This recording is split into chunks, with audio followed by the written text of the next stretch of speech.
حضور کی زندگی میں ایک خوشی کا سا سما تھا. حضور کی گود میں 2 بچے تھے. ایک بچے کا نام ابراہیم اور دوسرے بچے کا نام حضرت امام حسین رضی اللہ تعالیٰ عنہ. حضور دونوں بچوں سے محبت فرما رہے تھے. کبھی ابراہیم کی گال تھپکاتے ہیں تو کبھی امام حسین کی. بھائی جان فرشتہ پھر آ گیا اور فرشتے نے آ کے کہا دونوں میں سے ایک کو رکھ لو اور ایک کو اللہ مانگ رہا ہے. کتنا مشکل ہے بھائی, ایک طرف بیٹا اور دوسری طرف بیٹی کا بیٹا. تو حضور نے اپنا بیٹا ابراہیم پیش کر دیا. بیٹے کی جدائی میں میرے نبی نے آنسو بہائے. پھر حسین ابن علی سے بڑی محبت فرمائی, کندھوں پہ سوار کیا. سجدے میں جاتے ہیں تو تسبیحات بڑھا دیتے ہیں. یار حسین ابن علی کی زبان کو حضور اس طرح چوستے ہیں جس طرح کھجور چوسی جاتی ہے. حسین دنیا میں آتے ہیں اور حسین کا یہ اعزاز ہے, دنیا میں آتے ہی جو سب سے پہلی غذا انہیں نصیب ہوتی ہے وہ محمد عربی کا لعاب دہن نصیب ہوتا ہے. تو حسین ابن علی سے بڑی محبت, میں پیار کرتا ہوں اے اللہ تو بھی پیار کر, جو میرے حسین سے پیار کرے اے اللہ تو اس سے پیار فرما. بڑی محبت وصول ہوئی. امام حسین رضی اللہ تعالیٰ عنہ کو فرشتہ پھر آ گیا اور فرشتے نے آ کے کہا کہ آپ کے اس نواسے کو کربلا کے اندر شہید کر دیا جائے گا. کربلا کی مٹی دی گئی کہ جب یہ خون بن جائے تو آپ جان لینا کہ آپ کا بیٹا شہید ہو گیا. اور وہ مٹی حضرت ام سلمہ رضی اللہ تعالیٰ عنہ کو دی گئی. اور پھر 60 ہجری کو یزید تخت نشین ہوا. اس نے ولید سے کہا کہ حسین ابن علی سے میرے لیے بیعت لو. اور رات کی تاریکی میں امام حسین کو بلایا گیا اور حسین ابن علی جانتے تھے کہ یہ رات کی تاریکی میں ملاقات نہیں کرتا, بات خطرے سے خالی نہیں. مشاورت سے یہ فیصلہ طے پایا کہ آپ چند رفقا کو اپنے ہمراہ لے جائیں. اگر حالات ٹھیک نہ ہوئے تو آپ آواز دیجئے گا, ہم دارالعمارت کی دیواریں پھیلان کے اندر آ جائیں گے. امام حسین رضی اللہ تعالیٰ عنہ تشریف لے گئے. ولید سے ملاقات کی. اس نے بتایا کہ کاتب وحی حضرت امیر معاویہ رضی اللہ تعالیٰ عنہ کا انتقال ہو گیا ہے اور اب ولید یزید جو ہے وہ تخت نشین ہے اور وہ بیعت کے لیے کہہ رہا ہے. تو آپ فرماتے میرے جیسا شخص رات کی تاریکی میں چھپ کے بیعت نہیں کر سکتا. تو اب واپس آنے لگے تو مروان بن حکم یہ نائب تھا, اس نے سرگوشی کی. کہا اگر یہ شخص چلا گیا تو اس پر قابو پانا مشکل ہوگا, تو فیصلہ بھی لو, اگر بیعت کرتے ٹھیک, نہیں تو سر کاٹ کے دمشق میں یزید کی بارگاہ میں بھیجو. اچھا جب یہ بات کی تو امام حسین نے سن لیا. تو کیا دوڑ کے آپ باہر آ گئے یا آپ نے آواز دی کہ جلدی سے اندر آ جاؤ؟ نہیں میرے بھائی, انہی قدموں سے واپس پلٹے. یہ پتر کس کا ہے؟ یہ حیدر کرار کا بیٹا. انہی قدموں سے واپس پلٹے. کہا کیا کہا؟ کہا حضرت ہم آپس میں کوئی بات کریں. فرمایا سن لیا ہے. اور آپ نے وہاں 2 ٹوک بات کی, یزید فاسق ہے, فاجر ہے, اور میں حسین اس کی بیعت سے انکار کرتا ہوں. اب گھر تشریف لائے, اپنی بہن سے زینب سے مشورہ کیا کہ یزید تخت نشین ہے اور وہ بیعت کے لیے کہہ رہے ہیں, ہم بیعت نہیں کریں گے. بیعت نہیں کریں گے تو وہ رد عمل کے طور پہ یہاں جھگڑا چاہے گا, اور میں شہر مدینہ کے تقدس کو پامال ہونے, اس شہر کو خون سے لالا زار نہیں ہونے دوں. تقاضا یہ ہے کہ بہن ہم مدینہ چھوڑ کے مکہ چلے جاتے ہیں. یہ مشورہ بہن سے ہوا. رات کی تاریکی میں نانا مصطفیٰ صلی اللہ علیہ وسلم کے روزے پر حاضر ہوئے, اشک بار آنکھوں سے سلام کہا, بقیع میں ماں کے قدموں میں کھڑے ہو کے آخری سلام کہا, اور یہ قافلہ محبت جو ہے وہ مدینہ سے مکہ چلا گیا. یہاں ایک سوال ہے دوست, مدینہ چھوڑنا آسان ہے؟ ابھی حاجی لوگ حج کر کے واپس آئے ہیں, 8 دن کے لیے جاتے ہیں حاجی, حج جو ہے نا جو ہے وہ مدینہ پاک. ان سے پوچھ لیجئے, کبھی بھی یہاں کہیں حاجی بیٹھے ہوں گے, کوئی عمرہ کر کے آیا ہوگا, ان سے پوچھئے کہ جب واپس پلٹتے ہو تو کیسے آ جاتے ہو؟ بھائی جان دل پہ ہاتھ رکھ کے پلٹنا پڑتا ہے. ہم نے ایک حاجی صاحب سے پوچھا سناؤ حرمین کی کہانی. وہ کہتا ہے 2 لفظوں کی کہانی ہے, کعبۃ اللہ پہ پہلی نظر مشکل ہے اور روضہ رسول پہ آخری نظر بڑی مشکل ہے.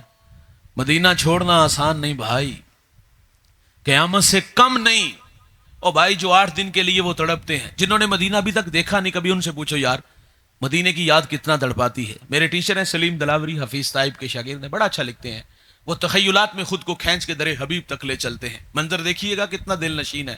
آپ فرماتے آساں دے بوئے کھل دے, درداں دے ورکے تھل دے, دکھاں دے چکڑ چل دے, اکھاں چوں ہنجو ڈل دے, لون لون دا سینہ پاڑ دے, آقا جی دل نو ساڑ دے, گوتے تے گوتا کھا رہے ہیں, وہم چ ڈبدا جا رہے ہیں, دسیا نہ چننا تاریاں, رائیاں تو پچھ پچھ ہاریاں, جتھے خدا دا نور ہے او شہر کنی دور ہے, سوچا پکاندا جاونا, من وچ بٹھاندا جاونا, نقشے پکاندا جاونا, کر لے کرینا انج دا ہونا مدینہ انج دا, ویلے نے ڈاڈے یا نبی, پلے نہیں ساڈے یا نبی, بیٹھے دراڈے یا نبی, امتی تو ہاڈے یا نبی, ہجراں دے پھنیر شوک دے, مڑ مڑ کے اے حقوق دے, آون مراداں پک کے, قسمت لے جاون دھک کے, سونا مدینہ تک کے, بہ جاواں جس دم تھک کے, ٹھنڈی ہوا جے وگ جائے تے اکھ ذرا کو لگ جائے, کملی ذرا سرکا کے مکھڑے تو پردہ چا کے خواباں چ پھیرا پا کے آقا آکھن آ کے راواں دی سختی چل کے آئے دوروں چل کے الفت دے ڈابو تر کے ہو کے سلیم بھر کے دل نو آنند آ گیا سانو پسند آ گیا.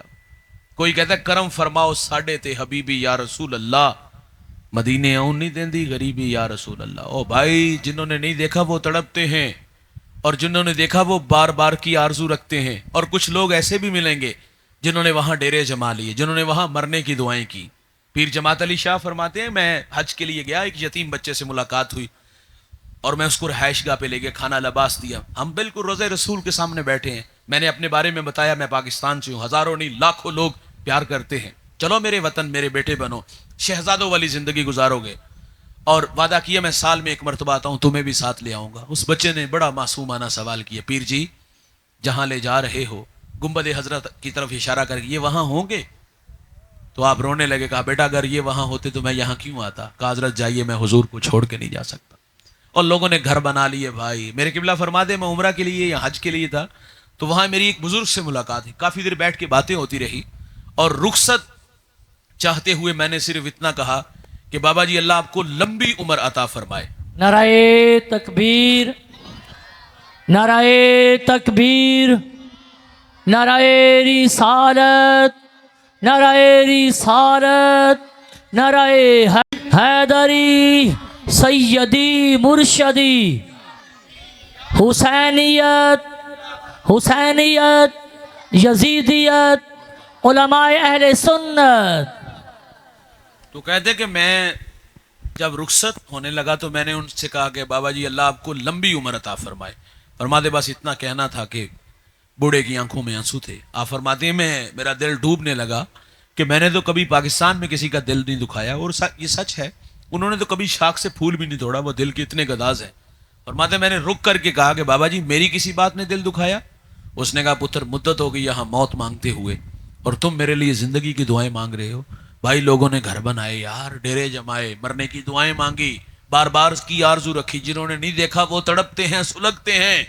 یار حسین ابن علی پیدا مدینے میں ہوئے, بچپن مدینے میں گزرا, جوانی کی بہاریں مدینے میں ہے, بڑھاپا ہے یار, 56 سال عمر ہے. مدینہ چھوڑنا آسان نہیں تھا, قیامت سے کم نہیں تھا بھائی, لیکن اس دین کی بقا و حیا کے لیے آپ نے مدینہ چھوڑا, مکہ آئے.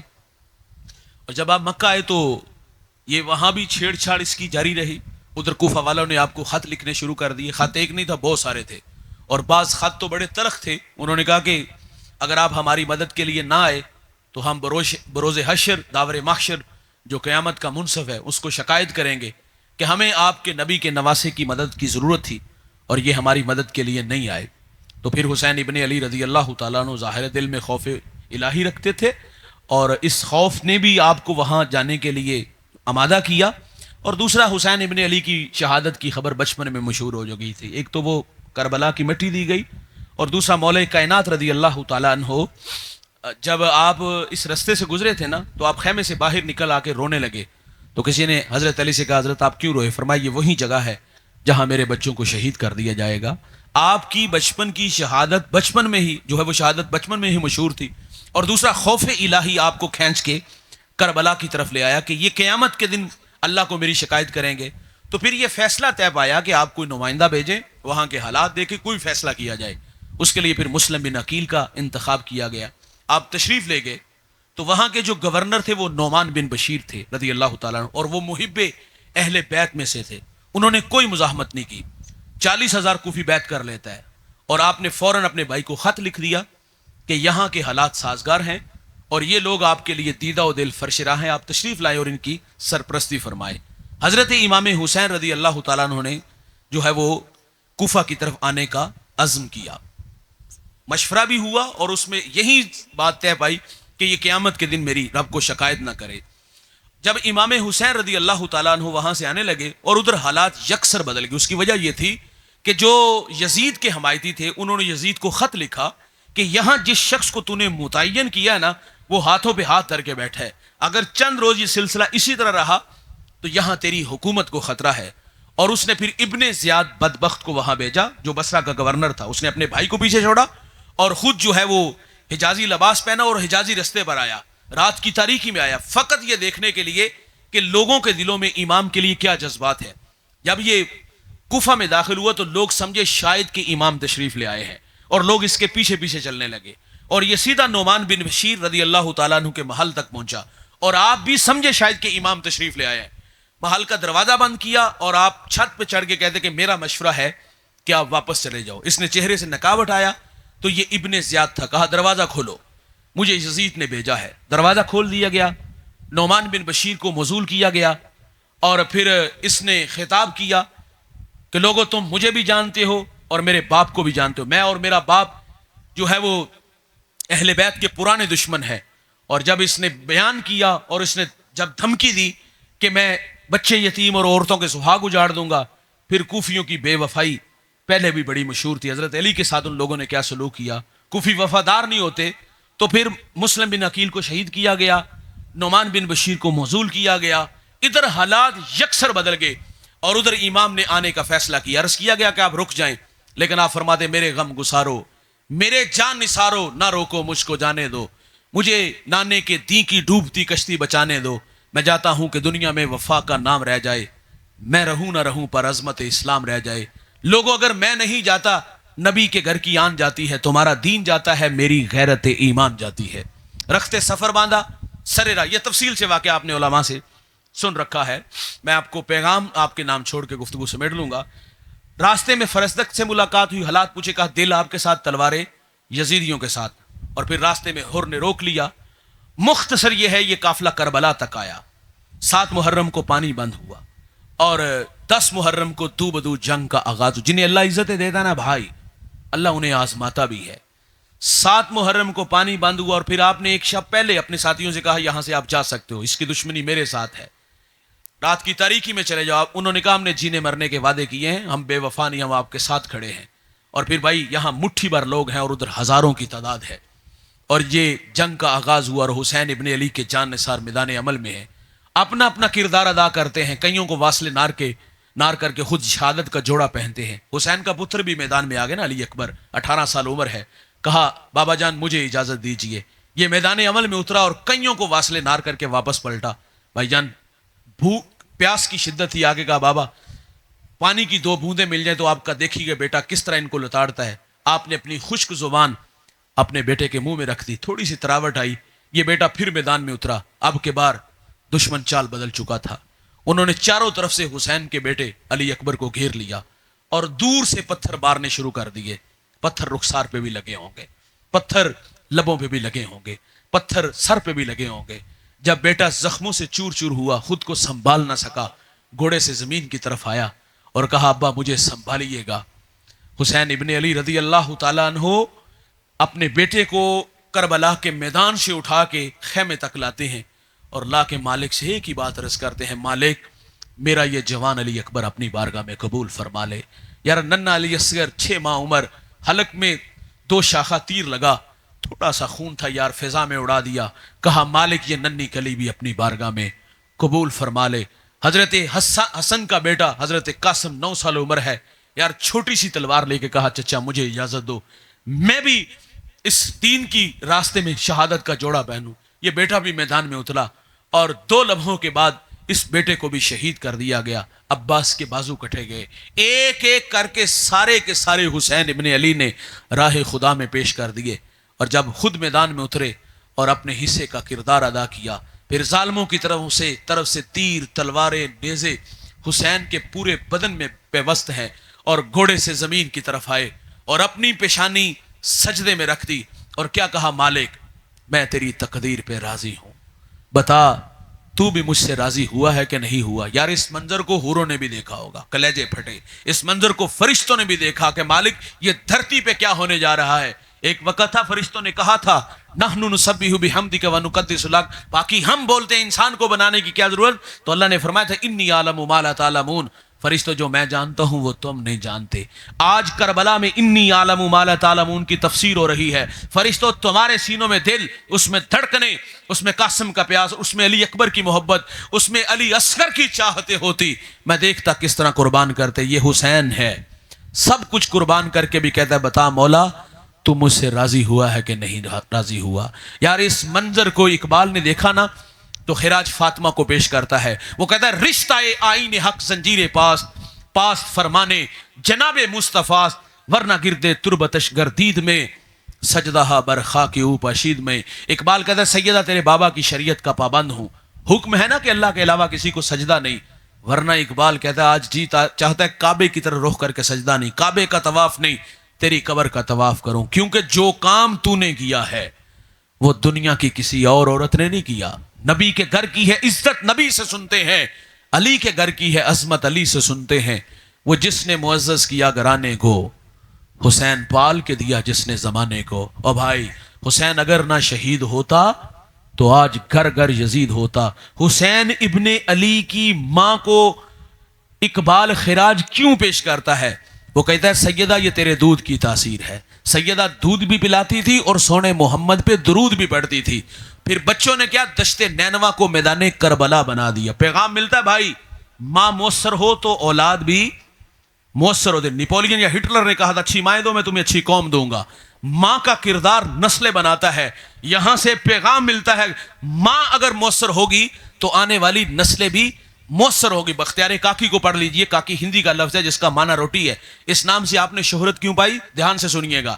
آپ کی والدہ بچپن میں بچے کو کہتی بیٹا مصلا بچھا دامن پھیلا اور رب سے مانگ، اور ماں تازہ کھانا بنا کے ساتھ والے کمرے میں رکھتی ہے، اور بیٹا ساتھ والے کمرے میں کھانا کھا کے کبھی کبھی اظہار بھی کرتا ہے ماں اللہ مہربان کتنا ہے، میں اس کے حضور دامن پھیلاتا ہوں وہ تازہ کھانا دیتا ہے. ماں خوش ہوتی کہ میرے بیٹے کا رب کے ساتھ توکل کا رشتہ جوڑ گیا. یہ مشق تھی جو کافی دیر جاری رہی. آپ فرماتی ایک دن میں کام کی غرض سے گھر سے باہر تھی، آنے میں تاخیر ہوئی، لیکن دل میرا ڈوبنے لگا اللہ بڑی محنت سے تیرے ساتھ توکل کا رشتہ جوڑا ہے، کہیں کمزور نہ ہو جائے. آپ فرماتی میں گھر آئی تو قطب الدین ماہو استراحت تھا. بیدار ہوا تو میں نے کہا پتر کھانا کھایا؟ کہتا جی اماں. اور ساتھ کہتا اماں جو کھانا آج کھایا پہلے کبھی نہیں کھایا، جو مزہ آج آیا ہے وہ پہلے کبھی نہیں آیا. یہ مائیں رب سے جوڑتی تھی. اور بھائی جان ماں کا کردار نسلیں بناتا ہے.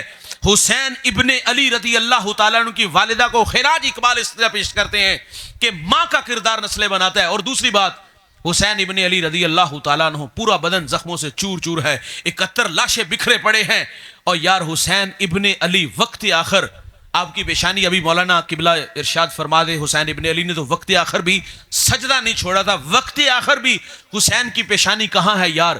سجدے میں ہے. نام حسین کا کردار یزید والے، حسین نے تو وقت آخر بھی سجدہ نہیں چھوڑا تھا. میں اور آپ دیکھ لیں ہمارا کردار کیا ہے. آپ پڑھ کے دیکھ لیجئے کربلا والوں کو. یہ جب یہ لوگ واپس پلٹے نا تو کسی نے سیدہ زینب سے سوال کیا تھا کربلا میں خاندان نبوت پہ سب سے مشکل گھڑی کون تھی؟ بھائی جان جو جس نے سوال کیا نا اس کی خواہش کچھ اور تھی. وہ شاید کہ یہ سننا چاہ رہی تھی کہ کربلا میں حسین ابن علی کو شہید کیسے کیا گیا، علی اکبر علی اصغر حضرت قاسم حضرت عباس کو کیسے شہید کیا گیا. لیکن سنیے گا اور دھیان سے سنیے گا، سیدہ زینب کے لفظ سنیے گا. آپ فرما دی کربلا میں خاندان نبوت پہ سب سے مشکل گھڑی کون سی تھی؟ آپ فرما دی خیموں کو آگ لگی، بچے ڈر کے دوڑے. بچوں کو اکٹھا کرنے اور لاشوں کو جمع کرنے میں ہمارا کچھ وقت لگ گیا تھا. آپ فرما دی اس وقت ہماری نماز مغرب میں تھوڑی سی تاخیر ہو گئی تھی. قضا نہیں، قضا نہیں، قضا نہیں بھائی، تاخیر. میں اور آپ دیکھیں ہماری نمازوں میں تاخیر ہے یا قضا ہے. میں معذرت سے کہوں گا اگر میں اور آپ اپنی نمازوں کا شمار کریں نا ابھی انگلیوں کے پوروں پہ گن کے بتا سکتے ہیں ہم نے زندگی میں نمازیں پڑھی کتنی ہے. ایک گھر میں 8 افراد، سب پہ نماز فرض، کتنے لوگ نماز کے لیے آتے ہیں؟ اور اگر دیکھا جائے تو کسی کے پاس فجر ہوگی، کسی کے پاس جمعہ ہوگا، کسی کے پاس عید ہوگی. اور اب بہت سارے لوگ آپ کو فخر سے بتائیں گے جمن تو لے کے ہونتا کدی مسجد منہ بھی نہیں ویکھیا. جن کے نام پہ جمع ہوئے نا بھائی ان کے سارے بدن زخموں سے چور چور تھے. اور وہ کیا کہتے ہیں کہ کربلا میں مشکل گھڑی کون سی تھی؟ کہ ہماری نماز مغرب میں تاخیر ہوگی. ہماری نمازیں تاخیر ہوتی ہیں یا قضا ہوتی ہیں؟ کتنی نمازیں پڑھتے ہیں بھائی ہم؟ آپ نے اپنی اولاد کو بہت کچھ دیا، گھر گاڑی بنگلہ. اس اولاد کے لیے آپ نے پردیس کے دھکے بھی کھائے ہیں بھائی. دنیا کی ہر خواہش ہر باپ کی آرزو ہے کہ وہ پوری کروں، اتنا کچھ دیا. میرا ایک سوال ہے، کیا آپ اپنے بچوں کو مصلی دیا؟ آپ اپنے بچوں کو درود کی تسبیح دی؟ تلاشی لو گھروں کی، گھروں سے مصلی نہیں ملیں گے. مہمان آ جائے تو سیاپا بڑھ جاتا ہے. اور یار جن کے نام پہ جمع ہوئے ہو نا انہوں نے کبھی نماز نہیں چھوڑی تھی. اور یہ سجدے کہاں سے ملے تھے؟ دھیان سے سنیے گا.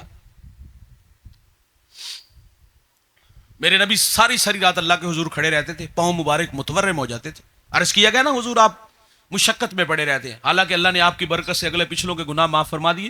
تو حضور کیا فرماتے ہیں؟ افلا اکون عبدا شکورا, کیا میں اللہ کا شکر گزار بندہ نہ بنوں؟ یہ حضور ہیں. اور سیدہ فاطمہ نے اپنے بابا کو سجدوں میں دیکھا, اور سیدہ کا مزاج کیا ہے, آپ مصلی بچھا لیتی ہیں اور پھر ساری رات اللہ کے حضور کھڑی رہتی ہیں. ایک دن پتا کیا کہتی, مالک تیری راتیں کتنی مختصر ہے, رات بیت جاتی ہے, فاطمہ کا ذوق بندگی نہیں پورا ہوتا. اللہ ایک رات فاطمہ کو دے دے, جی بھر کے سجدے تو کر لو. امام زین العابدین کو پڑھیے گا, آپ فرما دیں میں نے تہجد اپنے باپ سے سیکھی ہے. کربلا والوں کی تو بھائی تہجد بھی قضا نہیں ہوئی, کربلا میں بھی قضا نہیں ہوئی. مشکل گھڑی تاخیر کی بات کی, آنسو بہانا, ان کی یاد میں تڑپنا محبت ہے بھائی. دیگے چڑھانا, لوگوں کو نیاز ماننا, سب ٹھیک ہے. کیا محبت یہاں آ کے کیا دھم توڑ گئی یار؟ بس یہاں ہی رکنا ہے ہم نے. جن کے نام پہ جمع ہوئے ہو انہوں نے نماز نہیں چھوڑی, اور جن کا ذکر ابھی حضرت کر رہے ہیں نا یزید, اس کے اندر یہ ساری کرتوتیں, وہ نماز نہیں پڑھتا تھا, شرابی تھا. اگر نفی کر رہے ہیں اور ان کے نام پہ ہم آنسو بہاتے ہیں اور نعرے لگاتے ہیں, محبت تو عمل آسان کرتی ہے, محبت دعوی عمل دلیل ہے. معذرت سے کہوں گا حسینیت کے نعرے کھوکھلے ہو گئے, انہوں نے وقت آخر بھی سجدہ نہیں چھوڑا تھا. آج کس بزم میں اور آپ وعدہ کر کے جائیں گے ہم نماز نہیں چھوڑیں گے. اور وقت آخر حضرت نے یہ بھی توجہ دلائی تھی کہ نیزے کی نوک پہ حسین نے قرآن سنایا تھا, قرآن پڑھا تھا. بھائی جان کیا ہم قرآن پڑھتے ہیں؟ ماضی کے دریچوں میں جھانک کر کے دیکھا, دھندلا سا نقشہ ہے, بچپن میں بڑا تھا ناظرہ, اور باقاعدگی کے ساتھ نہیں, ہفتے میں 2 دن آتے تھے, اور گھر سے پیغام بھی آتا تھا اس کو چھٹی دیں. آپ سب کی ضرورت نہیں کہ آپ سب یہ کہیں کہ اس نے سبق نہیں سنایا, کیونکہ آپ سب کو اچھی طرح پتا, اگر میں نے چھٹی نہ دی تو رات کو اس کے ابے نے آگے میری چھٹی کروا دینی. ظاہر ہے وہ آگے کہے گا مولوی میں سے تیرے پیو دیے. یہی رویہ بھائی جان. وہ بچپن میں ناظرہ پڑھا تھا, اس کے بعد کب پڑھا بھائی؟ بڑے ہوئے, فیکٹری کارخانہ دکان گھر بنایا, پھر پڑھا. وہ بھی خود نہیں پڑھا, مسجد مدرسے سے لا کے بچوں کو پڑھایا. وعدہ کرو ہم روزانہ پڑھیں گے, سمجھ کے پڑھیں گے, عمل کے جذبوں سے پڑھیں گے. وعدہ کرو ہم نماز نہیں چھوڑیں گے. اللہ تعالیٰ سے دعا ہے اللہ مجھے آپ کو عمل کی توفیق عطا فرمائے.